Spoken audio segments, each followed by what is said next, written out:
Discount negotiate किया जाता है परचेज कॉस्ट को कम करने के लिए, प्राइस कम करने के लिए। तो सप्लायर जब हमें बल्क डिस्काउंट ऑफर करता है तो इशू आ जाता है कि लार्जर ऑर्डर साइज पे डिस्काउंट मिलेगा, and that larger order size may not be EOQ. EOQ को फॉलो करो तो ऑर्डरिंग और होल्डिंग कॉस्ट कम है, लेकिन परचेज कॉस्ट कम करनी है तो ईओक्यू से लार्जर ऑर्डर साइज को फॉलो करना पड़ता है। तो हमने जैसे बात की है, हमें तो भाई टोटल कॉस्ट को मिनिमाइज करना है। तो यू शुड रिकॉल के इस केस में हम फिर जो डिफरेंट ऑर्डर साइज की ऑप्शन बनती हैं including EOQ, EOQ and bulk order size, हम डिफरेंट ऑर्डर साइज ऑप्शन पे annual cost of purchase, ordering and holding, इन तीनों का सम कैलकुलेट करते हैं। और यहाँ पे एक कॉमन मिस्टेक होती है बच्चे से मैं फिर बता दूं, एनुअल कॉस्ट ऑफ परचेज लेने के बजाय बच्चे ऑर्डर साइज की कॉस्ट ऑफ परचेज लेना शुरू कर देते हैं। एक ऑर्डर साइज 5,000 है, एक 8,000 है, एक 10,000 है, लेकिन भाई अगर एनुअल डिमांड 1,00,000 यूनिट है तो 1,00,000 यूनिट्स की परचेज कॉस्ट लेनी है, 1,00,000 यूनिट्स की ऑर्डरिंग एंड होल्डिंग कॉस्ट लेनी है। कॉमन मिस्टेक जो स्टूडेंट करते हैं, ऑर्डर साइज के ऊपर कैलकुलेशन को बेस कर देते हैं, तो उससे बचना है हमने। तो हम इस तरह के केसेस में पहले ईओक्यू मेजर करते हैं, फिर ईओक्यू और बाकी ऑर्डर साइजेस के लिए परचेज, ऑर्डरिंग और होल्डिंग कॉस्ट मेजर करते हैं, और आखिरी स्टेप में कॉस्ट को कंपेयर किया जाता है। जिस ऑर्डर साइज पे सम ऑफ द कॉस्ट मिनिमम है उस सब ऑप्शन को सिलेक्ट करते हैं जिस रिक्वायर। ये तकरीबन बड़ी सिंपल सी कैलकुलेशन है, बेसिक कैलकुलेशन हमने यूज किया। इसमें एक कैच जो आता है वो ये है जनाब कि अक्सर सवालों में होल्डिंग कॉस्ट अमाउंट रुपीस की जगह परसेंटेज ऑफ परचेज कॉस्ट दी जाती है, और जब बल्क डिस्काउंट आता है तो डिस्काउंट से परचेज कॉस्ट बदलती है, तो परचेज कॉस्ट बदलने से CH, variable holding cost per unit भी बदल जाती है। ये याद रखना है पॉइंट कि एग्जामिनर अक्सर इसको क्वेश्चन में डालेगा, कभी नहीं डालेगा। अगर तो उसने सीएच को दे दिया रुपीज में तो फिर तो कोई मसला ही नहीं है, लेकिन जहां पे वो सीएच को परसेंटेज देगा, जैसे भी पिछले सवाल में भी था, हाल तो वो बल्क डिस्काउंट का चक्कर नहीं था, लेकिन उसमें भी उसने परचेज कॉस्ट, होल्डिंग कॉस्ट में 2% और परचेज कॉस्ट दे दिया था, तो परचेज कॉस्ट बदलने से सीएच बदल गया। तो ये ख्याल रखना है, इस तरह के सवालों में ये बड़ा कॉमन ये एग्जामर ये ट्रिक डालता है। अच्छा, फिर हमने स्टॉक आउट कॉस्ट, आखिरी जो चौथी कॉस्ट की, उसकी मिनिमाइज करने के तरीके पे बात की थी। और स्टॉक आउट कॉस्ट को मिनिमाइज करने के लिए हमने कहा था कि हम रीऑर्डर लेवल सेट करना चाहिए। रीऑर्डर लेवल होता है क्या? ईओक्यू था रीऑर्डर क्वांटिटी, ख्याल कीजिएगा। Reorder EOQ was reorder quantity, इसको ऑर्डर साइज भी कहा जाता है, रीऑर्डर क्वांटिटी भी कहा जाता है। This is reorder level, this is the inventory level, वो ऑर्डर साइज था, this is the inventory level. जब आ जाए तो ऑर्डर प्लेस कर देना। ऑर्डर कितने यूनिट्स का देना है वो हम पहले बात कर चुके हैं, ये बात करते हैं ऑर्डर कब देना, रीऑर्डर लेवल। तो इसमें हमने दो सिनेरियोस पढ़े हुए हैं, एक जहां पे लीड टाइम और डिमांड कांस्टेंट हो, सर्टेन लीड टाइम और डिमांड आपकी कांस्टेंट है, तो demand for the material item per day और वीक जैसा भी केस हो, into lead time in days और वीक जैसा भी केस हो। अगर डेली यूजेज है तो number of days in lead time से मल्टीप्लाई करेंगे, वीकली यूजेज है तो number of weeks in lead time in weeks से मल्टीप्लाई करेंगे। यहाँ पे भी क्या रखना है, एग्जामिनर यूजेज डेली दे दे और लीड टाइम वीक्स में दे दे, हमें ख्याल रखना पड़ेगा, या वाइस वर्सा कर दे, वीकली यूजेज दे दे लीड टाइम डेज में दे दे। तो हमने वीकली यूजेज को लीड टाइम डेज से मल्टीप्लाई नहीं करना, वीक को वीक से, वीकली डाटा को वीक से, डेली डाटा को डेली से डाटा से मल्टीप्लाई करना है, ये ख्याल रखना है। तो ये जनाब रीऑर्डर लेवल डिटरमिन करने का तरीका है। अगर हम रीऑर्डर लेवल को सेट करें, उसको फॉलो करें तो हम स्टॉकआउट से बचेंगे। हम इन्वेंट्री लेवल यहाँ पे ऑर्डर प्लेस किया और ऑर्डर आने तक जब हमारा स्टॉक खत्म होने के करीब होगा, नया ऑर्डर आ जाएगा, हम स्टॉकआउट से बच जाएंगे। तो स्टॉकआउट क्या होता है? स्टॉक का खत्म हो जाना। तो टाइमली ऑर्डर दे के रीऑर्डर लेवल, इन्वेंट्री जब रीऑर्डर लेवल के बराबर रह जाए तब ऑर्डर प्लेस करके हम स्टॉक आउट से बच सकते हैं। ये कहानी थी बिल्कुल सिंपल, जहां पे लीड टाइम भी सर्टन हो और डिमांड भी कांस्टेंट हो। लेकिन जिंदगी नॉर्मली इतनी आसान एग्जामिनेशन में आती नहीं है, रियलिटी में भी नहीं होती। रियलिटी में ऊंच नीच चलती रहती है, रियलिटी में लीड टाइम में भी ऊंच नीच होती है,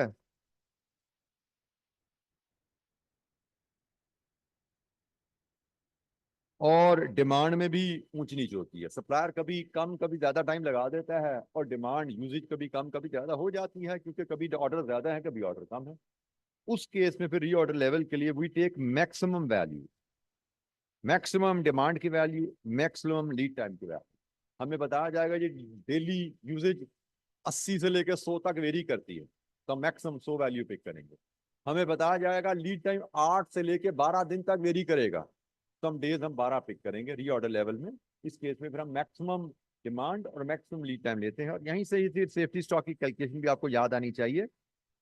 जब भी कहानी ये वाली बनेगी भाई, जब भी कहानी ये वाली बनेगी और रीऑर्डर लेवल हम ऐसे निकाल रहे हैं, there is automatically going to be a safety stock. और वो सेफ्टी स्टॉक हम कैसे मेजर करते हैं? Reorder level minus average usage in average lead time. क्या जी? Average usage in average lead time. यहां पे हमने मैक्सिमम की बात की है, मैक्सिमम की बात की है। एग्जामिनर हमें मिनिमम और मैक्सिमम वैल्यूज देगा, और हमने मिनिमम मैक्सिमम वैल्यू से या एवरेज वैल्यूज भी क्वेश्चन में बात का दे दी जाती है, और बात का हमें वर्कआउट करनी पड़ सकती है। फॉर एग्जाम्पल एग्जामिनर हमें डाटा ऐसे दे सकता है कि जी डिमांड 10 से लेके से 15 यूनिट्स तक वेरी करती है। या एग्जामिनर हमें डाटा ऐसे भी दे सकता है, डिमांड मैक्सिमम 15, सॉरी मैक्सिमम 15,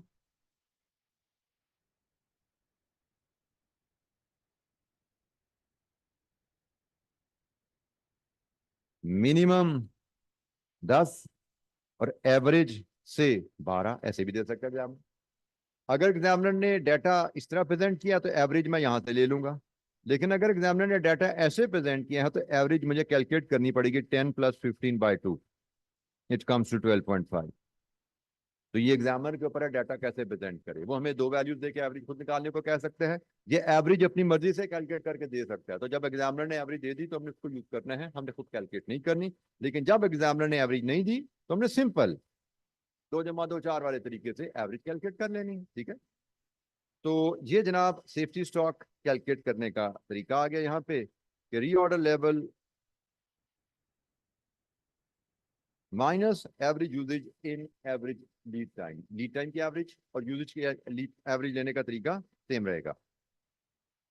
और जब सेफ्टी स्टॉक आता है तो एवरेज इन्वेंट्री का फार्मूला यू शुड रिमेंबर बदलेगा। अच्छा आपने बेटा एक चीज ख्याल रखनी है, एक कैच एग्जामिनर में एग्जामिनर अक्सर रखता है कि जरूरी नहीं कि एग्जामिनर हर क्वेश्चन में आपको बताएगा कि company is maintaining safety stock. कुछ क्वेश्चन में एग्जामिनर सिर्फ रीऑर्डर लेवल दे देता है और लीड टाइम में ऊंच नीच यूसेज में ऊंच नीच बता देता है। इट इज अंडरस्टूड कि सेफ्टी स्टॉक मेंटेन हो रहा है। उस केस में आपको सेफ्टी स्टॉक की कैलकुलेशन ऑटोमेटिकली खुद से ही करनी है, क्योंकि अगर आपको एवरेज इन्वेंट्री चाहिए और क्वेश्चन में आपको रीऑर्डर लेवल गिवन है और यूजेज में प्लस माइनस बताया हुआ उसने, it is understood company safety stock maintain कर रही है और हमने एवरेज इन्वेंट्री अगर निकालनी है तो उसके लिए सेफ्टी स्टॉक की कैलकुलेशन जरूर परफॉर्म करनी। क्वेश्चन में कुछ क्वेश्चन में एग्जामिनर बताता है कि company is maintaining safety stock of 1000 units या 2000 यूनिट्स या 2000 से 2500 यूनिट्स में चेंज हो रहा है सेफ्टी स्टॉक बताएगा। लेकिन कुछ क्वेश्चन में एग्जामिनर सिर्फ रीऑर्डर लेवल दे देता है और फिर खामोश हो जाता है। तो इट इज अंडरस्टूड जब भी रीऑर्डर लेवल आ जाए, शायद उस रीऑर्डर लेवल में कहीं ना कहीं एग्जामिनर ने आपके लिए सेफ्टी स्टॉक की वैल्यू छुपाई हुई है, जो कि आपको इस फार्मूला की मदद से कैलकुलेट करनी पड़ सकती है। अच्छा इसके साथ दो बेसिक सी कैलकुलेशन और भी हैं। एक maximum inventory, by the way जो करंट क्वेश्चन आया उसमें ये मैक्सिमम इन्वेंट्री की कैलकुलेशन भी टेस्ट हुई थी। उसमें रीऑर्डर लेवल भी टेस्ट हुआ, उसमें सेफ्टी स्टॉक भी टेस्ट हुआ, उसमें मैक्सिमम इन्वेंट्री की वैल्यूएशन कैलकुलेशन भी टेस्ट हुई, अलोंग विद प्रोबेबिलिटी का concept. That was a very good question. और थोड़ा डिफरेंटली क्वेश्चन उसने डाला, क्योंकि इससे पहले क्वेश्चन या वेरिएशन पे आते थे, सेफ्टी स्टॉक रीऑर्डर लेवल पे आते थे, या प्रोबेबिलिटी के आते थे। इन दोनों को मिक्स नहीं कभी किया था एग्जाम में। रिसेंट टाइम में एग्जामिनर ने इन दोनों को मिक्स किया और उसका नतीजा रहा जो आता रहता है हमेशा कि स्टूडेंट की performance 5%, only 5% of student could score passing marks in this question. देखते हैं जी हम क्या इतना बड़ा चैलेंज था जो सिर्फ 5% पे आ गया पासिंग मार्क्स। अभी सवाल पे आएंगे, जरा प्रोबेबिलिटी का भी ओवरव्यू ले लें फिर उस सवाल को डिस्कस करेंगे। लेकिन ये सारे जो हम फार्मूला डिस्कस कर रहे हैं तकरीबन ये सारे फार्मूला उस क्वेश्चन में टेस्ट हुए हुए हैं। तो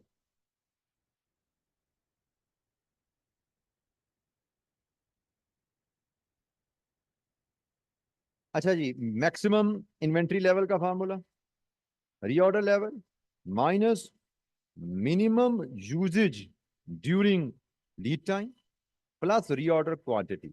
मैं बता चुका हूं रीऑर्डर क्वांटिटी और रीऑर्डर लेवल फर्क है, अक्सर बच्चे इसमें भी मिक्सअप कर जाते हैं। Reorder quantity is order size, ठीक है जी, और reorder level is inventory level when new order should be placed. So reorder level minus minimum usage in minimum lead time plus reorder quantity आपका मैक्सिमम इन्वेंट्री है, और minimum inventory safety stock का ही दूसरा नाम है, इसलिए we don't discuss the formula again, ये safety stock का दूसरा नाम है। तो ये कैलकुलेशन हमारी रिसेंट एग्जाम में टेस्ट हुई हुई है, उस सवाल में देखेंगे कैसे टेस्ट हुई हुई है जी। अच्छा जी, एक फिर एस्पेक्ट जो अक्सर एग्जामिनर का एक फेवरेट एस्पेक्ट है, क्योंकि इसमें जनरली स्टूडेंट की परफॉर्मेंस वो रहती है, एग्जामिनर हमें क्वेश्चन इन्वेंट्री मैनेजमेंट के क्वेश्चन में प्रोबेबिलिटी का डाटा दे देता है। प्रोबेबिलिटी का डाटा यूजुअली लिंक करके दिया जाता है लीड टाइम के साथ, कि भाई लीड टाइम में ऊंच नीच हो सकती है, 10 दिन भी लग सकते हैं, 12 दिन लग सकते हैं, 8 दिन भी लग सकते हैं। 10 दिन लगने की प्रोबेबिलिटी 50% है, 8 दिन की 30% है, 12 की 20% है। सो लीड टाइम डेज या वीक्स के साथ प्रोबेबिलिटी लगा दी जाती है, या यूजेज के साथ प्रोबेबिलिटी लगा दी जाती है कि भाई यूजेज 100 यूनिट्स भी हो सकते हैं डेली, 80 भी हो सकते हैं, 50 भी हो सकते हैं। तो 80 की प्रोबेबिलिटी से 60% है, 100 की प्रोबेबिलिटी 25% है, और 50 की प्रोबेबिलिटी 15%। तो क्वेश्चन में प्रोबेबिलिटी आ जाती है लीड टाइम या यूजेज के साथ। अब यहाँ पे क्वेश्चन में जो हमसे यूजुअली रिक्वायर किया जाता है, इसमें भी 2-3 अंदाज से क्वेश्चन आते हैं। यूजुअली क्वेश्चन में हमसे जो पूछा जाता था कि क्वेश्चन में कि क्या कंपनी का रीऑर्डर लेवल क्या होना चाहिए, या कंपनी का सेफ्टी स्टॉक क्या होना चाहिए। एक चीज तो क्लियर है कि वेरिएशन इन डिमांड है, वेरिएशन इन लीड टाइम है, दोनों में वेरिएशन हो या एक में वेरिएशन हो एक ही बात है। जब भी वेरिएशन आ जाएगी तो जेहन में फौरन आता है सेफ्टी स्टॉक की तरफ चलो, reorder level with safety stock बनाओ। लेकिन इस तरह के केसेस में होता क्या है, हमें कॉन्सेप्ट बैलेंस एक देखना पड़ता है कि जब हम सेफ्टी स्टॉक की तरफ जाते हैं तो हमारी इन्वेंट्री होल्डिंग कॉस्ट बढ़ जाती है, क्योंकि सेफ्टी स्टॉक की वजह से एवरेज इन्वेंट्री बढ़ती है, और एवरेज इन्वेंट्री बढ़ने से हमारी एनुअल होल्डिंग कॉस्ट बढ़ जाती है। इशू क्या आ गया कि भाई आपने इस तरह के केस में जहां पे प्रोबेबिलिटी गिवन है, आप स्टॉक आउट कॉस्ट को कम करने के लिए सेफ्टी स्टॉक रख रहे हो, लेकिन सेफ्टी स्टॉक रखने से आपकी होल्डिंग कॉस्ट बढ़, तो क्वेश्चन आ जाता है इज इट वाइज डिसीजन, एक कॉस्ट को कम करने के लिए दूसरा कॉस्ट लगा रहे हो। तो यहाँ पे फिर वैल्यूएशन या प्रोबेबिलिटी आ जाए तो वैल्यूएशन का तरीका बदल जाएगा। जब तो प्रोबेबिलिटी नहीं है तो अंडरस्टूड है भाई यही करना है भाई, जब तो प्रोबेबिलिटी नहीं है तो रीऑर्डर लेवल ऐसे ही आना है, जब प्रोबेबिलिटी नहीं है सेफ्टी स्टॉक ऐसे ही आना है। लेकिन जब प्रोबेबिलिटी आ जाएगी तो फिर क्या सेफ्टी स्टॉक रखना या ना रखना बेहतर क्या है, हमें इसको इस अंदाज से देखना पड़ता है। रीऑर्डर लेवल कितने दिनों की यूजेज पर रखने हैं, ज्यादा या कम, मैक्सिमम या एवरेज, ये हमें देखना पड़ सकता है।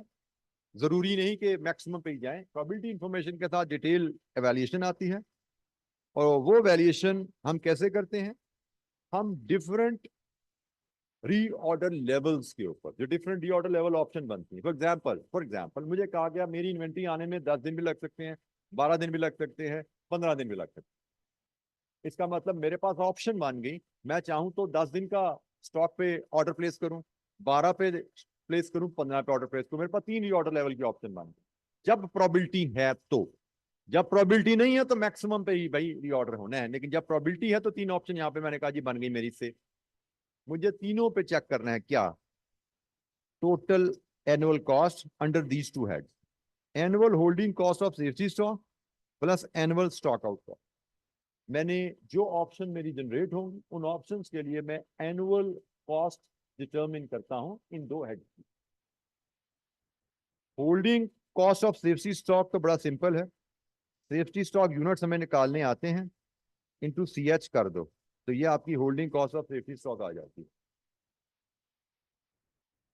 और annual stock out cost calculate करने के लिए ये जनाब हमारे पास 4 वेरिएबल्स हैं जिनकी मदद से एनुअल स्टॉक आउट कॉस्ट हम कैलकुलेट करते हैं। मे बी आपने इनको, कुछ बच्चों ने जिनसे मुझसे नहीं पढ़ा, हो सकता है उन्होंने इसको इस वेरिएबल्स के अंदाज में डिस्कस ना किया हो, बट अल्टीमेटली यही 4 वेरिएबल्स इसकी कैलकुलेशन में यूज होते हैं।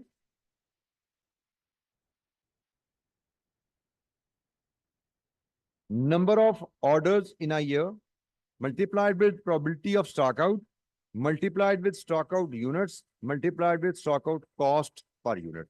ये चार वैल्यूज को आपस में मल्टीप्लाई करते हैं तो एनुअल स्टॉक आउट कॉस्ट आएगी। तो हमारे पास जो अवेलेबल ऑप्शन है उन ऑप्शंस के लिए हम एनुअल होल्डिंग कॉस्ट निकालेंगे, एनुअल स्टॉक आउट कॉस्ट निकालेंगे, सम करेंगे और फिर हर ऑप्शन के सम को कंपेयर कर लेंगे। जिस रीऑर्डर लेवल या सेफ्टी स्टॉक के केस में सम विड बी मिनिमम, हम उस ऑप्शन को रिकमेंड करते हैं कि भाई ये हमारा बेस्ट रीऑर्डर लेवल या सेफ्टी स्टॉक लेवल है। whenever there will be probability, तो भाई ये असूल आपने असेसमेंट इस क्राइटेरिया पे करनी है, इस क्राइटेरिया पे करनी है, कॉस्ट को सम करके मिनिमाइज करना है। मिनिमाइज आपने करनी है कॉस्ट, जिस ऑप्शन पे कॉस्ट मिनिमाइज है दैट विल बी रिकमेंडेड। अच्छा, यहाँ पे एक कॉन्सेप्ट और एग्जामिनर टेस्ट करता है कि आपको, मैंने कहा ऑप्शंस अवेलेबल, बार बार मैं एक वर्ड यूज कर रहा हूं कि आपको जो ऑप्शन अवेलेबल हैं उन ऑप्शंस के ऊपर आप ये दो कॉस्ट का सम लोगे। अब ऑप्शन अवेलेबल कैसे मेजर किए जाए, बात का तो एग्जामिनर बताएगा कि आप 10 दिन का रीऑर्डर लेवल रखो या 12 का रखो, बताओ क्या बेहतर है। ऑप्शन है 8, 10, 12, 15 दिन। 8 दिन में भी लीड टाइम है, 10 दिन का भी लीड टाइम है, 12 दिन का भी लीड टाइम है, 15 दिन का भी लीड टाइम विद प्रोबेबिलिटी। हमें 4 lead time with probability given हो। एग्जामिनर बाद का क्या देगा, भाई 12 और 15 में से इन दो ऑप्शन को वैल्यूएट करो, तो हम सिर्फ उन दो ऑप्शन के लिए कॉस्ट कैलकुलेट करेंगे और बता देंगे बेहतर क्या। लेकिन बाद का एग्जामिनर ऑप्शन नहीं बताता, फिर हमें ऑप्शन खुद बनानी पड़ती है। चारों ऑटोमेटिकली ऑप्शन ही बन जाती, हमें ऑप्शन खुद बनानी पड़ती हैं। और वो ऑप्शन क्या होंगी, एवरेज लीड टाइम और हायर। एवरेज लीड टाइम कैसे आता है, या प्रोबेबिलिटी इंफॉर्मेशन गिवन हो, एवरेज लीड टाइम कैसे आएगा, 8, 10, 12, 15 का एवरेज कैसे आएगा प्रोबेबिलिटी इंफॉर्मेशन के साथ, एक्सपेक्टेड वैल्यू के साथ। 8 दिन की प्रोबेबिलिटी को 8 से मल्टीप्लाई करो, 10 दिन की प्रोबेबिलिटी को 10 से मल्टीप्लाई करो, 12 दिन की प्रोबेबिलिटी को 12 से मल्टीप्लाई करो, 15 दिन की प्रोबेबिलिटी को 15 से मल्टीप्लाई करो, and then take the sum, that is your average lead time. तो एग्जामिनर 4 ऑप्शन में बता देगा, इन दो को कंपेयर करो, 12, 15 को कंपेयर करो, तो 12, 15 को कंपेयर कर लेंगे हम। एग्जामिनर कहेगा 4 ऑप्शन में से बेस्ट ऑप्शन बताओ, फिर हमें खुद देखना है कि हमें किन ऑप्शंस को कंपेयर करना है, और उसका तरीका बता रहा हूं। पहली ऑप्शन बनेगी आपकी average lead time, let's assume वो आई 10।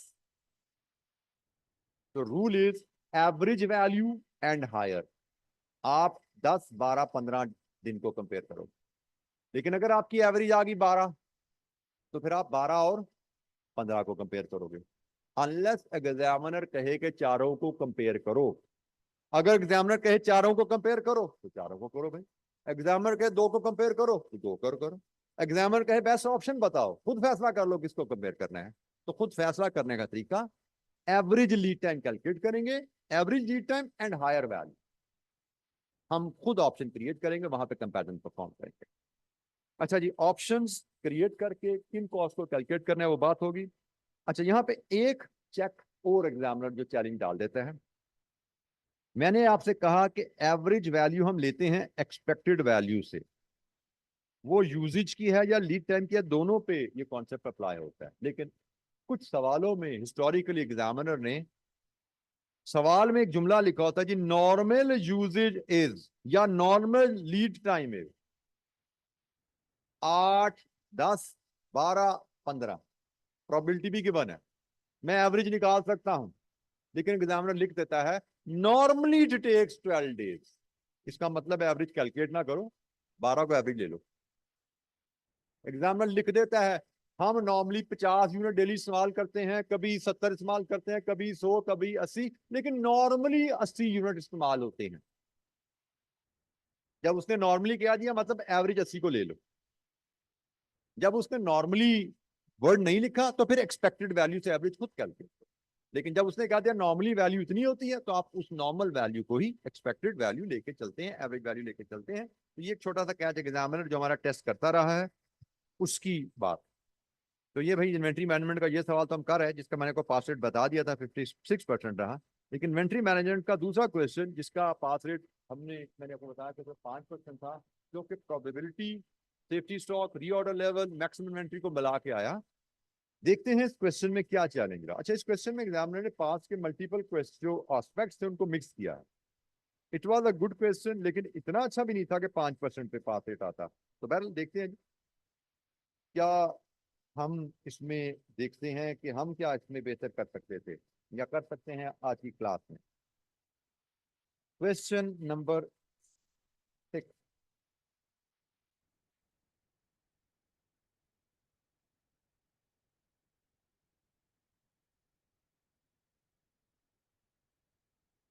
क्वेश्चन नंबर 6 जी हमारे पास है। इसमें रिक्वायरमेंट अगर देखें तो रिक्वायरमेंट तो हमारी फेमिलियर है, हमारी रिक्वायरमेंट नहीं है। Calculate the safety stock and reorder level and maximum inventory भी उसने कह दिया, कोई इशू नहीं। If OL is willing to take a risk of 10% of being stock out और 5% risk of being stock out. इस तरह का रिक्वायरमेंट पहले आई है मादी में, मुझे लगता है हमने 2 शायद पास पेपर क्वेश्चन इस तरह के किए में, जिसमें एग्जामिनर ने कहा कि reorder level, safety stock maximum level छोड़ दो, फिलहाल हम रीऑर्डर लेवल के साथ बात करें कि रीऑर्डर लेवल बताओ कि अगर आप 10% रिस्क ऑफ स्टॉक आउट लेना चाहते हो, रीऑर्डर लेवल बताओ अगर 5% रिस्क ऑफ स्टॉक आउट लेना चाहते हो। ये सवाल मादी में आया हुआ है, 9 नंबर का सवाल है। देखते हैं इस सवाल में जो चेंजेस हैं उसकी मदद से कैसे ये सवाल मुश्किल होता है। अब सवाल तो इतना सही है, 6 लाइनों का सवाल नहीं है सारा, ये डाटा है और ये रिक्वायरमेंट आ गई। ओमेगा लिमिटेड यूजेस, अच्छा यहाँ बेटा मैं एक और तवज्जो दिलाता हूँ जो आप लोगों को, it should be reliever for you, मतलब आपको थोड़ा एग्जाम में ना सोचने की बातें होती हैं। अब ये देखो, ये 9 नंबर का सवाल है। एक सवाल कल भी शायद हमने देखा था, कोई 10 नंबर का सवाल था, वो पूरे सफे पे आया था। फिर कल हमने एक 8 नंबर का सवाल देखा था जो 1/3 सफे पे आया था। और ये देखो 9 सफे का सवाल है और ये 25% ऑफ पेज पे आ रहा है गाल पर। इतना सा सवाल है और 9 नंबर का सवाल है। सवाल में जो टाइम आपको एलोकेटेड होता है बेटा, आपको जहन में रखना है कि उसमें रीडिंग प्लानिंग टाइम भी होता है और उसमें एग्जीक्यूशन टाइम भी होता है। अगर 9 नंबर का सवाल पूरे सफे पे फैला हुआ है, इसका मतलब वहां पे आपका रीडिंग टाइम ज्यादा जाएगा और मे बी प्लानिंग और एग्जीक्यूशन टाइम कम होगा। लेकिन जब ये सवाल इतना सा है और नंबर इसके भी 9, इसका मतलब यहाँ पे रीडिंग टाइम यकीनन थोड़ा है, लेकिन प्लानिंग टाइम, सोचने का टाइम यहाँ पे ज्यादा है। हमारा बच्चा पैनिक कर जाए कि जी इतना सा सवाल है, पढ़ लिया मुझसे, मुझे करना चाहिए। तो आपको ख्याल करना चाहिए कि भाई यही सवाल 10 नंबर का पूरे सफे पे भी आता है, 9 नंबर का पूरे सफे पे भी आता है, और पूरे सफे के सवाल को पढ़ने के लिए आपको से 5 मिनट लगते हैं, तो ये 2 मिनट में पढ़ लिया आपने। तो इसका मतलब वो उसके लिए रीडिंग टाइम 5 मिनट था, तो इसके लिए भी रीडिंग टाइम शायद 5-6 मिनट ही है भाई। तो वो आपने 2 दफा पढ़ा तो उसको शायद 4 दफा 5 दफा पढ़ने की जरूरत है, सोचने की ज्यादा जरूरत है। तो इसके लिए आपका थिंकिंग टाइम ज्यादा है, क्योंकि रीडिंग में डाटा कुछ है ही नहीं, इसमें सोचने का टाइम इसमें ज्यादा है। तो यूजुअली जो कॉम्प्लेक्स क्वेश्चन होते हैं उनमें आपका थिंकिंग टाइम ज्यादा जाता है। आपने एक सिंपल क्वेश्चन के मुताबिक टाइम दे के पैनिक नहीं कर जाना कि मैंने जो नॉर्मल टाइम होता है वो दे दिया, मुझे तो समझ ही नहीं आई, तो उसका मतलब ये सवाल मेरे हाथ से गया, ऐसा नहीं सोचते। एक्स्ट्रा टाइम देने के लिए शुड बी प्रिपेयर्ड इस तरह के सवालों में, क्योंकि सवाल तो बेसिकली बॉडी तो नहीं है सवाल की, नीचे तो रिक्वायरमेंट थी। अच्छा, ये omega limited uses material L3 in its production process. Annual demand for L3 is 180 units, ये D आ गया जी, and it is used evenly throughout the year. The daily demand can vary by 30 units from average demand. अच्छा, थोड़ी सी contradiction है जुमले में। एक तरफ वो कह रहा है इवनली यूज होता है, दूसरी तरफ कह रहा है ऊंच नीच हो सकती है। जुमले में पढ़ने में थोड़ी सी आपको देखा ना, पहले से क्या है, it use evenly through out the year, evenly का मतलब बराबर इस्तेमाल होता है। और आगे क्या आ रहा है, डेली डिमांड कैन वेरी, तो हम कह सकते हैं भाई बराबर शायद वीकली कह रहा होगा, फिर मंथली बराबर कह रहा होगा। तो एनीवेज हमें बहुत ज्यादा इसमें परेशानी में जाना नहीं है, इतनी बारीकी में भी हम बात का ज्यादा चले जाते हैं तो ज्यादा परेशान हो जाते हैं। तो हमने कहा जी वेरी करती है डिमांड, इसको पकड़ते हैं, इस जुमले को हम छोड़ भी देते तो कोई हर्ज नहीं। OL order L3 in the batches of 10,000, मतलब ये ऑर्डर साइज आ गया आपका। Lead time and probabilities of their occurrence are given below. ये लीड टाइम है इन वर्किंग डेज और ये प्रोबेबिलिटी ऑफ देयर अकरेंस है। लीड टाइम 5 से लेके 10 तक जा रहा है। along with probability. Assume both OL and supplier work 300 days a year. अच्छा जी, अब जरा तवज्जो से बात सुनिए जरा। मैंने ये सवाल, जैसे इस तरह का सवाल क्लास में भी आया था, तो वहां पे मैंने बात की थी कि रीऑर्डर लेवल कितना रखना है, ये बेस करेगा लीड टाइम पे और यूजेज ड्यूरिंग लीड टाइम पे। इन्हीं दो वेरिएबल पे बेस करता है। और अगर हम प्रोबेबिलिटी के रेफरेंस से बात करें तो प्रोबेबिलिटी तो हमें सिर्फ दी गई है लीड टाइम के ऊपर। इसका मतलब जो रिक्वायरमेंट है 5% 10% के लिए, उसके हिसाब से मुझे फिलहाल, मैं अगर यूजेज में ऊंच नीच छोड़ दूं, मैं इस डाटा को भी यूजेज वाली बात छोड़ूं, प्रोबेबिलिटी के रेफरेंस से बात करूं, तो मुझे सिर्फ लीड टाइम को देखना, क्योंकि प्रोबेबिलिटी सिर्फ लीड टाइम की गिवन है। लीड टाइम के रेफरेंस से अगर मैं चलूं तो जरा मुझे एक सवाल का जवाब दो। अगर मैं अपना रीऑर्डर लेवल 10 दिन पे रखता हूं, अगर मैं रीऑर्डर लेवल 10 दिन पे रखता हूं अपना, will my company ever get stock out? No. इसका मतलब रीऑर्डर लेवल 10 दिन के स्टॉक के बराबर रखने पे कंपनी का स्टॉक आउट रिस्क इज 0। अगर रीऑर्डर लेवल 9% पर रखते हैं तो स्टॉक आउट रिस्क इज 2%, क्योंकि 9 दिन के बराबर स्टॉक का किया, ऑर्डर रखा आपने, तो स्टॉक आउट तो तभी होगा ना जब 10 दिन लगे। तो 10 दिन की प्रोबेबिलिटी कितनी है? 2%। हमसे उसने सवाल किया 5% का रिस्क लेना है भाई, तो 5% का रिस्क के लिए तो हमें रीऑर्डर लेवल रखना है 8 दिन। 8 दिन पे हम रीऑर्डर लेवल रखें तो 3 + 2, 5% रिस्क ऑफ स्टॉक आउट है। और अगर मैं रीऑर्डर लेवल 7 दिन पे रखूंगा तो स्टॉक आउट रिस्क 10% हो गया। यही दो सवाल पूछे थे ना उसने, लेकिन उसने हमसे कितने दिन नहीं कहा, उसने कहा यूनिट्स बताओ मुझे। अब हमने यूनिट्स पे जाना, लेकिन एक चीज हमें पता लगी कि भाई अगर 5% रिस्क की बात करते हैं तो हमें 8 दिन के बराबर रीऑर्डर लेवल रखना है। और अगर हम 10% स्टॉक आउट की बात करते हैं तो we can afford to bring it down to 7 days.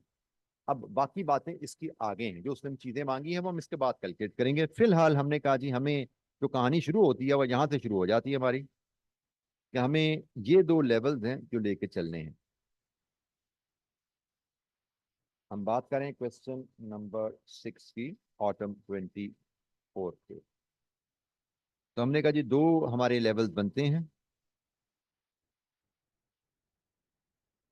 Probability के हिसाब से।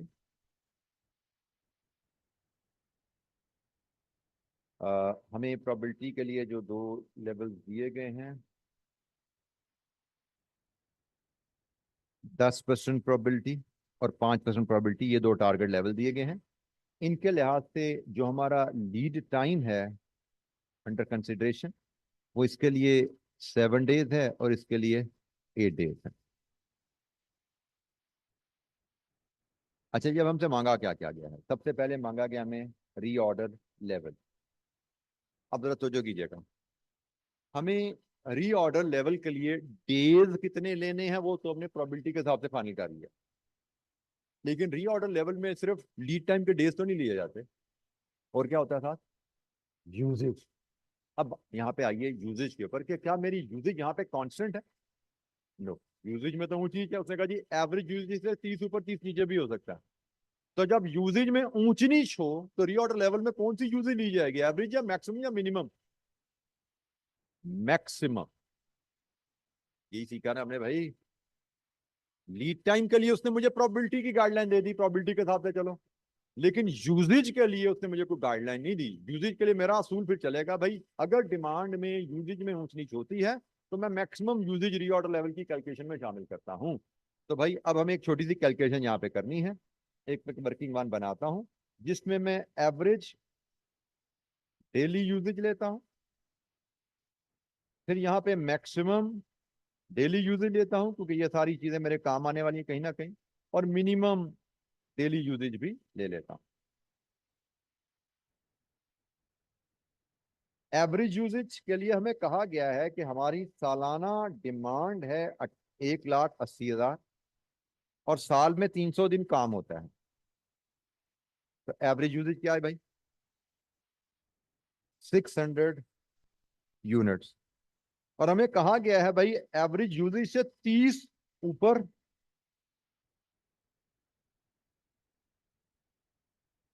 या 30 नीचे भी हो सकते हैं। एग्रीड जी। तो ये मेरे पास डाटा आ गया, average usage, maximum usage, minimum usage. अब हम रीऑर्डर लेवल की कैलकुलेशन की तरफ दोबारा चलते हैं।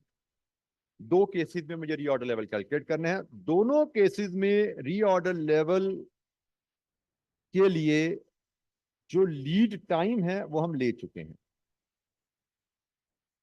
से दिस इज लीड टाइम। अब मुझे चाहिए maximum usage, maximum daily usage.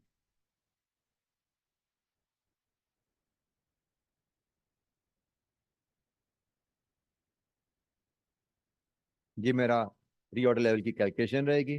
तो एक केस में मैक्सिमम यूजेज तो खैर हमें गिवन ही है, वो हमने वर्किंग वन में ली है 630। ये वर्किंग वन से हमने हासिल की हुई है, ठीक है जी। तो ए इंटू 630, 7 इंटू 630 कितना जी? 7 इंटू 630 4410, एंड 8 इंटू 630 5040। लीजिए जी, ये रीऑर्डर लेवल आ गया। अब बेटा बात हमने शुरू कहाँ से की कि भाई रीऑर्डर लेवल तो days, lead time days into daily usage होती है। लीड टाइम डेज के लिए गाइडेंस उन्होंने प्रोबेबिलिटीज हमें दे दी। दो केसेस में लीड टाइम कैलकुलेट करना है, दो केसेस में रीऑर्डर लेवल लेना है। तो दो केसेस में उसने लीड टाइम डेज की गाइडेंस प्रोबेबिलिटी से दे दी, उसने वो हमने उठा लिया। और जो गाइडेंस है डेली यूजेज की, वो हमने फार्मूला में पहले सीखी दिया कि भाई अगर तो यूजेज कांस्टेंट है तो डेली यूजेज एक फिगर होगी वो ले लो, लेकिन अगर यूजेज में ऊंच नीच है तो रीऑर्डर लेवल में हमेशा मैक्सिमम यूजेज ली जाती है, क्योंकि यूजेज की प्रोबेबिलिटी हमें गिवन नहीं है। जहां पे प्रोबेबिलिटी गिवन होगी वहां पे एवरेज और प्लस माइनस की बात होगी, जहां पे प्रोबेबिलिटी गिवन नहीं वहां पे मिनिमम मैक्सिमम एवरेज के हिसाब से चलेंगे। प्रोबेबिलिटी गिवन थी तो हमने जैसे गाइडेंस उसके मुताबिक डेज ले लिए, प्रोबेबिलिटी गिवन नहीं है मैक्सिमम यूजेज ले लिए। तो हमारा रीऑर्डर लेवल वाला पार्ट तो हो गया खत्म। उसने हमसे कहा था रीऑर्डर लेवल बताओ। दूसरा क्या उसने कहा है? सेफ्टी स्टॉक बताओ। सेफ्टी स्टॉक क्या होता है जी? रीऑर्डर लेवल माइनस, इसमें से अगर हम लेस कर दें average lead time into average daily usage. ऐसा ही है। तो एवरेज डेली यूजेज तो अभी हमें पता है हमारी है 600। एवरेज डेली यूजेज हमारी है 600। एवरेज लीड टाइम हमें पता है, हमें लीड टाइम की रेंज गिवन है 5 से लेके 10 तक। क्या क्वेश्चन में कहीं बताया नॉर्मली इट टेक्स इतने डेज, जिसको हम एवरेज समझ सकें? क्वेश्चन में ऐसा गिवन नहीं है। तो फिर क्या करें? एक्सपेक्टेड वैल्यू कैलकुलेट कर लो, वर्किंग टू में जाओ और एक्सपेक्टेड वैल्यू कैलकुलेट कर लो। ये जनाब वर्किंग टू में हम आएंगे और यहाँ पे हम एवरेज लीड टाइम कैलकुलेट कर लेते हैं। एवरेज लीड टाइम हमारा रहेगा 5 दिन इंटू 32% प्लस 6 दिन into 53% plus 7 days into 5% plus 8 days into 5% plus 9 days into 3% plus 10 days into 2%। लीजिए जी, यहां से आपका एवरेज लीड टाइम आया कितना जी? 6 डेज। तो average usage in average lead time 6 into 600, 3600। Average तो दोनों केसेस में 3600 ही रहेगा ना। तो लीजिए जी, यहां से आपकी दूसरी फिगर आ गई, सेफ्टी स्टॉक।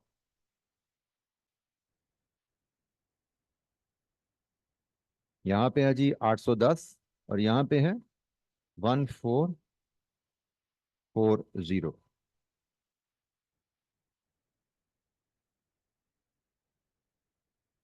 ये हमारी दूसरी रिक्वायरमेंट भी एड्रेस होगी। हमसे कहा गया था रीऑर्डर लेवल बताओ, हमसे कहा गया था सेफ्टी स्टॉक बताओ, तो रीऑर्डर लेवल भी आ गया, सेफ्टी स्टॉक भी आ गया।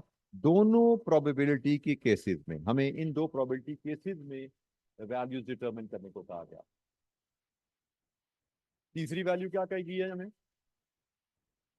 Maximum inventory. मैक्सिमम इन्वेंट्री की अगर हम बात करें तो मैक्सिमम इन्वेंट्री होती है जो आपकी मैक्सिमम इन्वेंट्री। अभी हमने फॉर्मूला पढ़ा था इसका, reorder level less minimum usage in minimum lead time plus reorder quantity. ये फार्मूला अभी हमने पढ़ा है मिनिमम मैक्सिमम इन्वेंट्री के लिए। This gives us maximum inventory. लीजिए जी वैल्यूज फीड कीजिए। रीऑर्डर लेवल इस केस का है 4410, इधर है 5040। Minimum usage in minimum lead time, minimum usage है 570, मिनिमम लीड टाइम है 5 दिन। तो क्या बनी वैल्यू ये?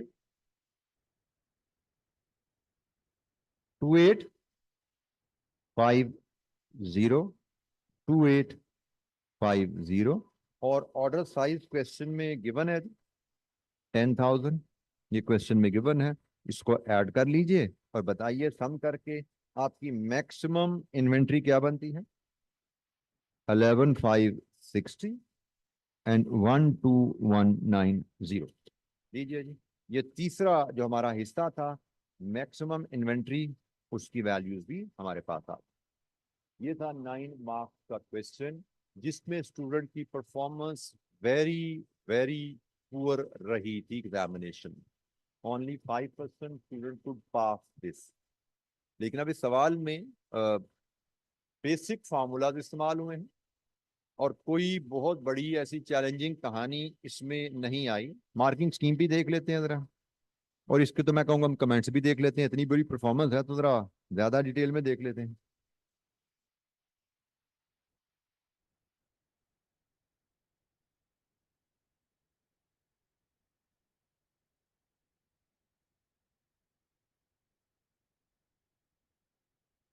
क्वेश्चन नंबर 6, इसमें हमें कहा गया जी आपका सेफ्टी स्टॉक मेजर करने के 3.5 नंबर, रीऑर्डर लेवल के 2.5 नंबर और मैक्सिमम इन्वेंट्री के 3 नंबर। और यकीनन चूंकि दो डिफरेंट लेवल्स हैं तो हाफ हाफ आप समझिए, 3 में से 1.5 नंबर 5% केस के और 1.5 नंबर 10% केस के बन जाते हैं। ये इसकी डिवीजन है। और इसके कमेंट्स में देखें तो क्या एग्जामिनर ने बताया, कमेंट्स पढ़ने जरूरी होते हैं कि हमें पता लग जाता है कि बच्चों ने जनरली गलती क्या की और हम उससे कैसे बच सकते हैं। Maximum lead time at each risk level was either not calculated और calculated incorrectly. Maximum lead time जैसे हमने 7 दिन और 8 दिन ये दो लीड टाइम कैलकुलेट किए थे कि भाई अगर आपने 5% रिस्क रखना है तो 8 दिन का लीड टाइम रखो, और अगर आपने 10% रिस्क लेना है तो 7 दिन का लीड टाइम लो। हालांकि ये कॉन्सेप्ट माजी में 2 दफा टेस्ट हो चुका है लेकिन स्टूडेंट्स ने इसको भी पिक नहीं किया। Minimum maximum daily demand was not computed, मतलब उसने बताया हुआ कि एवरेज डिमांड और एवरेज डिमांड में +- 30 हो सकता है, तो स्टूडेंट ने इस एस्पेक्ट को कंसिडर नहीं किया। It was not realize that stock level would vary with the level of risk that the management is willing to take. मतलब वही ये बेसिकली इसी से लिंक हो गया, लीड टाइम बदल रहा है। Incorrect formula for maximum inventory level was used. Maximum inventory का फार्मूला बच्चों को याद नहीं था, तो उसकी वजह मैं फिर बता दूं आपको कि ये शायद to my memory first time past paper में टेस्ट हुआ मैक्सिमम इन्वेंट्री का फार्मूला। इससे पहले याद है किसी बच्चों को किसी पास पेपर क्वेश्चन में मैक्सिमम इन्वेंट्री का फार्मूला आया? तो बच्चों को याद क्यों नहीं था? क्योंकि बच्चों ने किताब नहीं खोली है, जो मैं कल भी आपको बता रहा था, किताब नहीं पढ़ते आप लोग। जब भी एग्जामिनर को नई चीज देगा कि उसने पहले कभी टेस्ट नहीं की भी, या आपकी नजर से वो सवाल नहीं गुजरा जिसमें टेस्ट हुई भी है, तो यू विल बी गो, आपके नंबर आसान भी गए। ठीक है, इसीलिए मैं आपको कल एम्फेसिस कर रहा था कि revision always from the book. Ensure करो रिवीजन हमेशा किताब से करो, किताब पढ़ोगे तो ये फार्मूला आपको याद होगा। अभी भी अक्सर बच्चे मुझे व्हाट्सएप पे सवाल पूछते हैं, सर ये कॉन्सेप्ट बता दें, तो मैं उनको लिटरली किताब की पिक्चर लेके भेजता हूँ, भाई ये लिखा हुआ है। अगर आपने किताब पढ़ी होती तो आप मुझसे सवाल ना पूछ रहे हो, फिर आगे से मुंह टेढ़ा करके सॉरी जी गलती हो गई। बट ये गलती करते जाते हो, बार बार करते जाते हो, और हर बच्चा ही तकरीबन कर रहा हो। जब तक इस गलती से जान नहीं छुड़ाओगे, आपका सफर स्टडीज में स्मूथ नहीं रहेगा, फंसते रहो। ठीक है, किताब को पढ़ने की आदत डालो। जी एनी क्वेश्चन, कोई सवाल यहाँ पे जी? इसमें इस एरिया में कोई दिक्कत? हमने इन्वेंट्री मैनेजमेंट के एरिया का रिव्यू लिया और उसके दो पास पेपर क्वेश्चंस को भी देखा।